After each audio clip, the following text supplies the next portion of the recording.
کام کیا ہے نا, چوری تو نہیں کی ہے. بالکل صحیح. تو کام کرنے میں وہ چاہے کوئی بھی اس میں شرم نہ کرے. آپ کسی بھی بڑے آدمی کو دیکھ لیں جو بھی ہے, اس نے کبھی بھی کسی کام میں شرم نہیں کی ہوگی, اور وہ آج کسی سٹیج پہ جا کے بیٹھا ہوا ہے. یعنی کہ جو بھی ہے جو ملتا ہے, ہاں کام میں ایمانداری بہت ضروری ہے. کام کے ساتھ آپ بےایمانی کریں گے تو پھر آپ تو کامیاب ہو ہی نہیں سکتے. بہت اعلیٰ.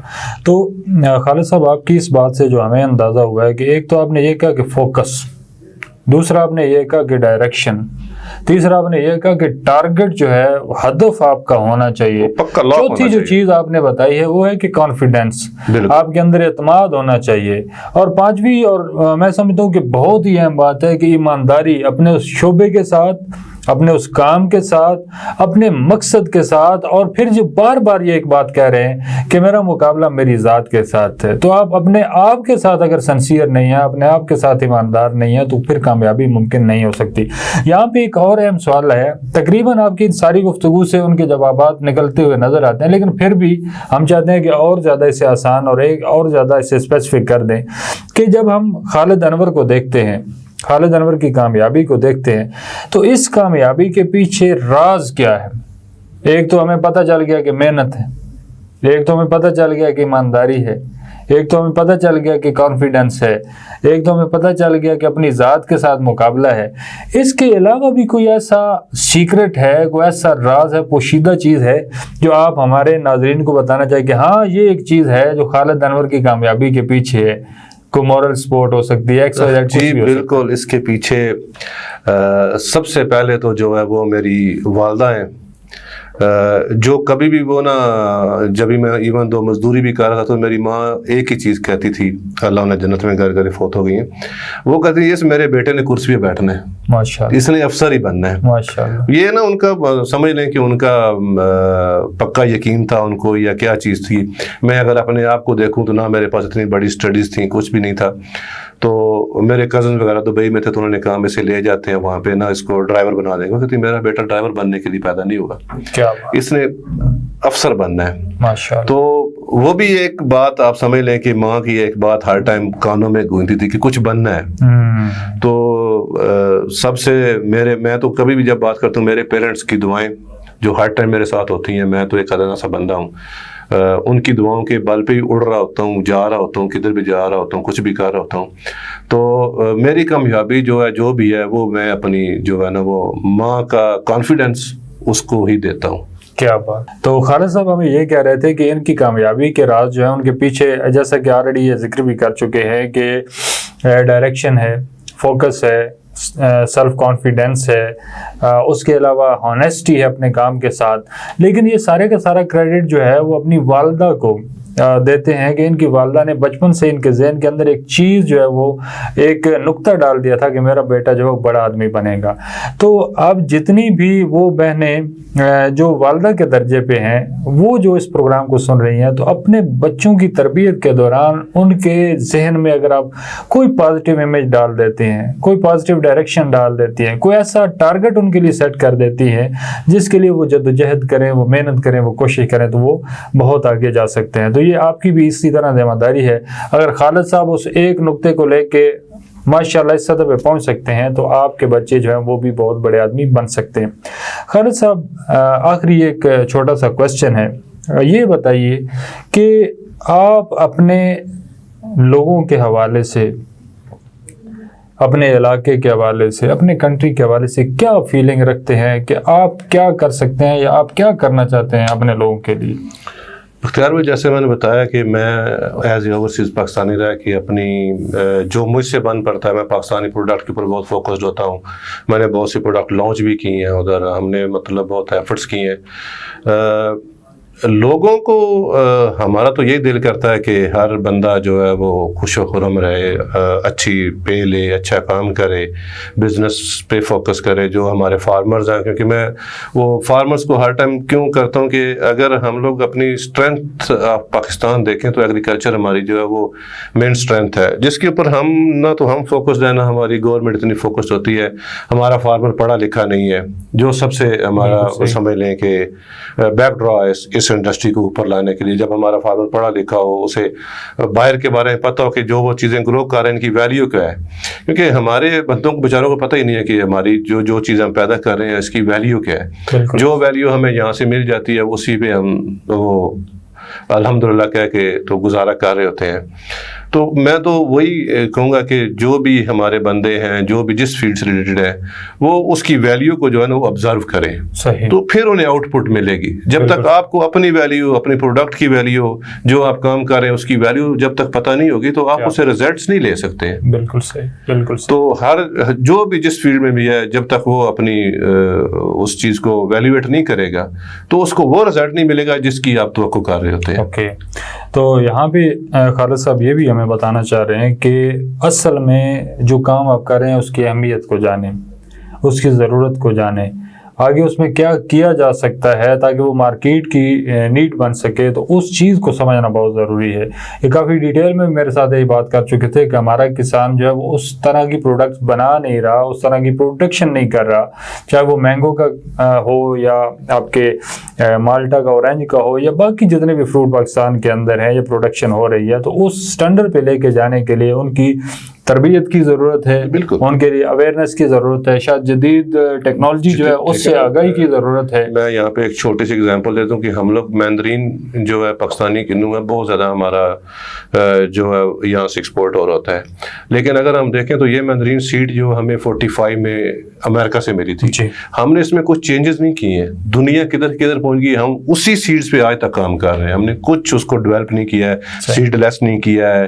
وہی ٹیسٹ ہمارا جو آج سے 50 سال 60 سال پہلے تھا ابھی تک وہی ہے. تو یعنی نیو ٹیکنالوجی جو ہے اسے ہم لے کے ہی نہیں آئے. پروڈکٹ کو ہم نے اسی کو جو اللہ نے ہمیں ایک دے دیا بس اسی کے اوپر چل رہے ہیں, یعنی کہ کچھ نیا پان جو ہے وہ بالکل. کیونکہ ابھی دیکھیں نا آلموسٹ جتنے فروٹس آ رہے ہیں یا جو بھی فوڈ آ رہا ہے وہ سیڈ لیس آ رہا ہے, تو ہم تو ابھی بھی وہ سیڈڈ ہی کھا رہے ہوتے ہیں. مطلب ہے کہ انوویشن نہیں ہو رہی, بالکل نہیں ہو رہی, جدید یعنی کہ اس کے اوپر ہم سے چھوٹے چھوٹے کنٹریز ہیں اگر دیکھیں تو وہ وار میں بھی رہ کے بھی انہوں نے کدھر سے کدھر کر لیا اپنی پروڈکشنز کو. ایگزامپل سری لنکا کی دے رہے ہیں آپ, اور عرب چھوٹے چھوٹے کنٹریز ہیں, سیریا کی دے لیں, وہ وار میں ابھی بھی وار میں ہے, لیکن اس کی پروڈکشن آپ دیکھیں فروٹس کی. خالد صاحب ایک اور سوال میرے ذہن میں آ رہا ہے کہ آپ تو کیونکہ اوورآل پوری ورلڈ کا وزٹ کر چکے ہیں, مختلف کلچر جو ہے انہیں آپ نے دیکھا ہے, مختلف کنٹریز میں جانے کا اتفاق ہوا ہے, مختلف لوگوں کے مزاج سے آگاہی ہوئی ہے. آپ پاکستان کے لوگوں کی کیا اسٹرینتھ دیکھتے ہیں کہ ان کی اسٹرینتھ کیا ہے اور پاکستان کے لوگوں کی خامی کیا ہے, اگر تھوڑا سا کمپیریزن ہمیں باقی کنٹریز کے مقابلے میں کر کے دیں؟ دیکھیں ہر کنٹری کا ڈفرینٹ کلچر ہوتا ہے, وہ اپنے طریقے سے ہو رہے ہوتے ہیں. اگر ہم ایشیا میں دیکھ لیں تو وہ ایشین کلچر انٹائرلی ڈفرینٹ ہے, اور اب یورپ میں جاتے ہیں تو وہ بالکل ڈفرینٹ ہوتا ہے. مین چیز ہوتی ہے کہ ہم لوگ, جو میں نے فیل کیا ہے نا, ہم ٹائم ویسٹ بہت کرتے ہیں. ٹائم ویسٹ, یہ ہماری خامی, یہ سب سے جو ہماری سمجھ لیں بدقسمتی ہے یا کچھ بھی سمجھ لیں آپ, ہم لوگ ٹائم ویسٹ بہت کرتے ہیں. دوسرے جتنے بھی چاہے وہ چھوٹے ممالک ہیں, چاہے وہ ایشیا میں ہیں, چاہے وہ آپ یورپ میں چلے جائیں, وہ ٹائم کو کنزیوم کرنا ان کو پتہ ہے کہ میں نے ٹائم کنزیوم کہاں کرنا اور کیسے کرنا ہے. وقت کی قدر و قیمت سمجھ, وہ ہمیں, مجھے تو یہی ایک فیل ہوتا ہے کہ جب ہمیں اس چیز کی قدر ہو جائے گی, جب ہم یہ اس نیند سے بیدار ہو جائیں گے تو ہماری مشکلات کافی کم ہو جائیں گی. کیا بات, کیا یہ خوبصورت بات کی کہ جب ہم اس خواب غفلت سے بیدار ہو جائیں گے, جب ہم اس نیند سے جاگ جائیں گے. بڑی پیاری آپ نے بات کی کہ وقت کی قدر نہیں ہے, اور عجیب اتفاق ہمیں دیکھنے کو ملتے ہیں کہ اشارہ توڑ کے لوگ نکل رہے ہیں لیکن وقت پہ پہنچ بھی نہیں رہے, دفتر بھی لیٹ آ رہے ہیں, ہاسپٹل میں بھی لیٹ پہنچ رہے ہیں. سمجھ نہیں آتی کہ وہ تیزی ہے کیا. کہتے ہیں کہ کوئی فارنر آیا اور اس نے دیکھا کہ ریلوے ٹریک تھا اور وہاں پہ پٹری جو ہے وہ ٹرین کی وجہ سے پھاٹک بند ہوا تھا, تو ایک آدمی آتا ہے, سائیکل اس کے پاس تھا, اس اٹھا کے دوسری طرف رکھا, نکلا. بندہ بڑا حیران ہے فارنر, اس نے کہا کہ یار ہو سکتا ہے کوئی بڑی اہم کاروائی یا کوئی کام کرنے کے لیے جا رہا ہو. جیسے ہی پھاٹک کھولا اس نے دیکھا تو آگے 4 دوستوں کے ساتھ بیٹھ کے تاش کھیل رہا. ٹھیک ہے, تو یہ اس کی یعنی کہ اپنی پرائرٹی تھی. تو خالد صاحب آپ نے آتے ہوئے ایک بڑی مزیدار کہانی بھی سنائی تھی وہاں پہ بیٹھے بیٹھے, تو میں یہ چاہوں گا کہ آپ اگر وہی کہانی جس کے لیے آپ نے کہا کہ سب کچھ ایسے ہی نہیں ملتا, وہ کہانی دوبارہ سے اگر سنا دیں، مسجد میں بیٹھے ہوئے مولوی صاحب کی کہانی تھی، تو میرے خیال میں ناظرین کے لیے اس کے لیے بہت بڑا سبق ہوگا اس کے اندر۔ نہیں، وہ کسی مسجد میں کوئی امام صاحب نے تقریر کی کہ رزق جو ہے اس کا اللہ تعالیٰ نے وعدہ کیا ہے، تو رزق آپ کو ملے گا 3 ٹائم، روٹی آپ کو مل جائے گی۔ تو کوئی بندہ سن رہا تھا تو اس نے کہا میں کام کیوں کروں، جب رزق کا وعدہ اللہ تعالیٰ نے کیا ہے۔ تو وہ جا کے مسجد میں بیٹھ جاتا ہے، تو 3-4 دن وہ بھوکا بیچارہ بیٹھا رہتا ہے، کوئی نہیں اس کو رزق کہاں سے آتا ہے، جب وہ ہاتھ پاؤں نہیں مارے گا رزق کیسے ملے گا۔ تو 4-5ویں دن کچھ لوگ آ کے بیٹھتے ہیں، باہر سے آتے ہیں، پردیسی ہوتے ہیں، تو وہ کھانا کھول کے کھانا شروع کرتے ہیں۔ تو وہ دیکھتا ہے خوشبو آتی ہے کھانے کی، بھوکا ہوتا ہے 4-5 دن سے، تو اٹھ کے ان کے گرد چکر لگاتا ہے۔ تو جب وہ چکر لگاتا ہے تو پھر بھی کوئی نہیں پوچھتے، تو پھر وہ مجبوراً وہ کھانستا ہے ہلکا ہلکا نا، تو وہ پوچھتے ہیں بھائی کھانا کھانا ہے؟ تو وہ کہتا ہاں جی کھانا تو میں نے کھانا ہے۔ تو وہ کہتا ہے اس مولوی کو اس جمعے میں نے پکڑنا ہے، اس کو پوچھنا ہے ساری چیز تو نے تو مجھے بتا دی، اور یہ کھنگورے والی بات تو نے مجھے بتائی نہیں کہ یہ کرنا ہے تو کھانا ملنا ہے۔ اوکے، تو یعنی کچھ نہ کچھ کرنا تو ملنا ہے۔ بے شک وعدہ جو ہے وہ اللہ تعالیٰ کی ذات نے کیا، وہ خود فرماتا ہے واللہ خیر الرازقین، کہ وہی سب سے بہتر رزق دینے والا ہے۔ لیکن جب اس نے ہمیں اشرف المخلوقات بنا دیا، اپنا نائب اور خلیفہ بنا دیا، تو ہمارے اندر وہ صلاحیتیں بھی رکھی ہیں جن کے بلبوتے پہ، جن کو استعمال کر کے ہم بہترین رزق حاصل کر سکتے ہیں۔ تو اگر صرف تکیہ کر لیا جائے تو شاید یہ سارا کچھ مشکل نہیں ہے۔ توکل کی بڑی پیاری بات والد صاحب نے اس دفعہ بتائی، انہوں نے فرمایا کہ توکل جو ہے وہ اللہ تعالیٰ کی ذات کے اوپر ہی کرنا چاہیے، لیکن توکل کرنے سے پہلے جو اس نے ہمیں صلاحیتیں دی، جو اس نے ہمیں مہارتیں دی، جو اس نے ہمیں خوبیاں دی، ان ساری خوبیوں کو اس مقصد کے لیے بروئے کار لا کے پھر توکل رب پہ کرنا ہے۔ بالکل، پھر توکل رب پہ کرنا ہے، تب اس کی رحمت اس میں شامل ہو جاتی ہے۔ تو یہ ہمارے ساتھ ہی تھے خالد انور صاحب ہمارے ساتھ موجود تھے۔ خالد صاحب، آپ کو اوورآل یہاں آ کے اس پروگرام کا حصہ بن کے کیسا لگا؟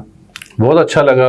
اگر میری باتیں سن کے کسی کو کچھ فائدہ پہنچے تو وائی ناٹ، اچھی چیز ہے، کرنا چاہیے، ہونا چاہیے، اور آپ کی محبت ہے، آپ نے مجھے بلایا، بہت شکریہ، آپ نے ہمیں وقت دیا۔ آپ کا شیڈیول بھی بہت ٹف تھا، اور اس کے باوجود آپ نے وقت نکالا، کافی زیادہ وقت نکالا۔ اس کے لیے اگین ECI کے بھی آپ پہ، اپنے بھی آپ پہ میں شکریہ ادا کروں گا۔ باقی انشاءاللہ کہے بگائے ہم کوشش کریں گے کہ آپ سے اس طرح کی تجربے کی، پتہ کی باتیں پوچھتے رہیں اور اپنے ناظرین کو بتاتے رہیں۔ ناظرین، ہمارے ساتھ تھے خالد انور صاحب، ہمارے بہت ہی پیارے دوست۔ میں نے کہا تھا کہ جگنوں سے ستارے کا سفر ہے۔ ایک بندہ جو ایک فلور بوائے کے طور پہ، ایک عام حیثیت سے لیبر کے طور پہ کسی کنٹری میں جاتا ہے، اور پھر اسی کنٹری میں ایک انٹرنیشنل کمپنی کا ہیڈ بن جاتا ہے، اور 7-8 ممالک جو انہیں لیڈ کرتا ہے، تو یہ ایک بہت بڑی کامیابی ہے۔ لیکن اس کامیابی کے پیچھے کیا چیز تھی؟ لگن تھی، جستجو تھی، کچھ کرنے کا جذبہ تھا، اپنی ذات جو ہے اسے اپنے مد مقابل کھڑا کر کے محنت کرنے کے تمام تر طریقے جو ہیں وہ استعمال کیے گئے، ڈائریکشن جو ہے اسے واضح کیا گیا، فوکس اپنا بڑھایا گیا، اپنے گول جو ہیں انہیں اور زیادہ کلیئر کیا گیا کہ میں نے کس سطح پہ جانا ہے۔ ایمانداری جو ہے اسے ہمیشہ اپنے ساتھ رکھا، رات دن ایک کی، تو تب جا کے اس مقام پہ پہنچے ہیں۔ اس کے پیچھے 20 سال کا تقریباً سفر جو ہے وہ موجود ہے۔ زندگی کے اندر کامیابی کے لیے کوئی شارٹ کٹ نہیں ہے۔ اگر آپ سوچتے ہیں تو شاید وہ وقتی طور پہ، وہ کہتے ہیں 4 دن کی چاندنی پھر اندھیری رات تو ہو سکتی ہے، لیکن مسلسل کامیابی نہیں ہو سکتی۔ تو کامیابی کے لیے انہی گر کو، انہی تمام صلاحیتوں کو اپنے ساتھ رکھیں۔ اور جو سب سے اہم بات خالد صاحب نے آپ نے بتائی کہ ہمیں وقت جو ہے اس کی بہت قدر کرنی پڑے گی۔ اگر ہم وقت کی قدر کر لیں، یقین کر لیں کہ ہم بہت جلدی بہت ساری کامیابیاں سمیٹ سکتے ہیں۔ اللہ تعالیٰ آپ سب کا حامی و ناصر ہو۔ خالد صاحب، اگین آپ کا بہت شکریہ کہ آپ نے ہمیں ٹائم دیا۔ پھر ملیں گے ایک اور پروگرام میں آپ کے ساتھ، تب تک کے لیے اپنا بہت سارا خیال رکھیے گا۔ پاکستان زندہ باد۔